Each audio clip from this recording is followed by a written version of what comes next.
অত্যন্ত কৃতজ্ঞ আমাদের বন্ধুপ্রতিম দেশ যারা অর্থাৎ আমেরিকা বলেন, ইউকে বলেন, পিপলস রিপাবলিক অফ চায়না বলেন, কাতার বলেন, আর সৌদি আরবিয়া বলেন, পাকিস্তান বলেন, ইন্ডিয়া বলেন, আমাদের অনেক সরকার এবং রাষ্ট্রপ্রধান এই চিকিৎসার ব্যাপারে তাদের সহযোগিতার হাত বাড়িয়ে দিয়েছেন।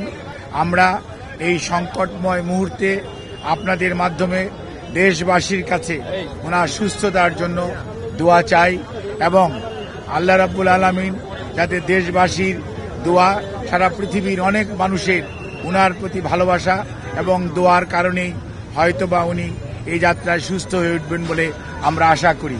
সেই জন্যই আমরা আপনাদের মাধ্যমে সবাইকে সর্বোচ্চ সংযম প্রদর্শন এবং সেই সাথে কোনো ধরনের গুজব ছড়ানো এবং গুজবে কান না দেওয়ার জন্য বিনীতভাবে পরিবারের পক্ষ থেকে, দলের পক্ষ থেকে আপনাদেরকে আমরা অনুরোধ করছি। আমাদের দল কিভাবে আপনাদেরকে ইনফরমেশন দিবে সেটিও আমাদের দলের পক্ষ থেকে জানিয়ে দেওয়া হয়েছে। কাজেই সম্মানিত সাংবাদিক ভাই ও বোনেরা, আপনারা ধৈর্য ধরুন। দীর্ঘ 6 বৎসর যাবৎ আপনারা আমাদেরকে সহযোগিতা করেছেন।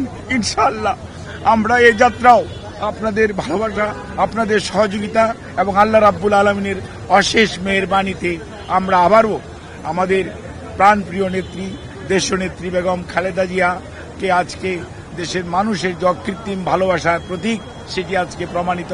সেই লক্ষ্যেই আমরা আপনাদের সহযোগিতা চাই। আমাদের ভারপ্রাপ্ত চেয়ারম্যান জনাব তারেক রহমান আপনাদের সবাইকে অনুরোধ করেছেন যে ধৈর্য ধারণ করার জন্য এবং উনি সার্বক্ষণিকভাবে বিরামহীনভাবে দেশি বিদেশি চিকিৎসকদের সমন্বয়ে গঠিত মেডিকেল টিমের সাথে সার্বক্ষণিক যোগাযোগ রাখছেন। কাজে আপনাদের সহযোগিতা ছাড়া চিকিৎসা কার্যক্রম সঠিকভাবে পরিচালনা করা সম্ভব হবে না। কাজে কোনো ধরনের গুজবে কান না দেওয়ার জন্য আপনাদেরকে অনুরোধ করছি এবং দেশনেত্রী বেগম খালেদা জিয়ার জন্য সুস্থতার জন্য আপনাদের মাধ্যমে দেশ তথা সকল ধর্মের মানুষের প্রতি আমরা উদাত্ত আহ্বান জানাচ্ছি।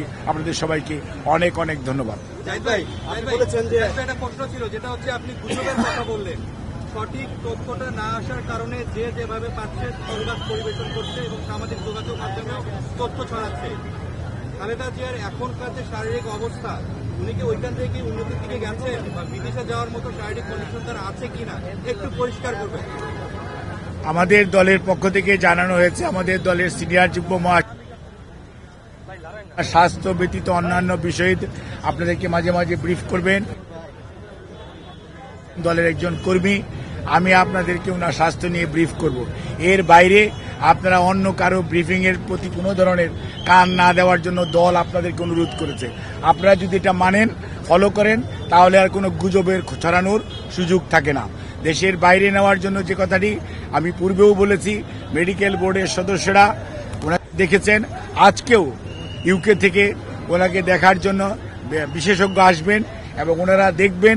দেখার পরবর্তীতে ওনাকে যদি ট্রান্সফারেবল হয়, আমাদের যদি ট্রান্সফার করার প্রয়োজন পড়ে মেডিকেল বোর্ড মনে করে, তখনই ওনাকে সেই যথাযথ সময়ে ওনাকে চিকিৎসার জন্য দেশের বাইরে নিয়ে যাওয়া হবে।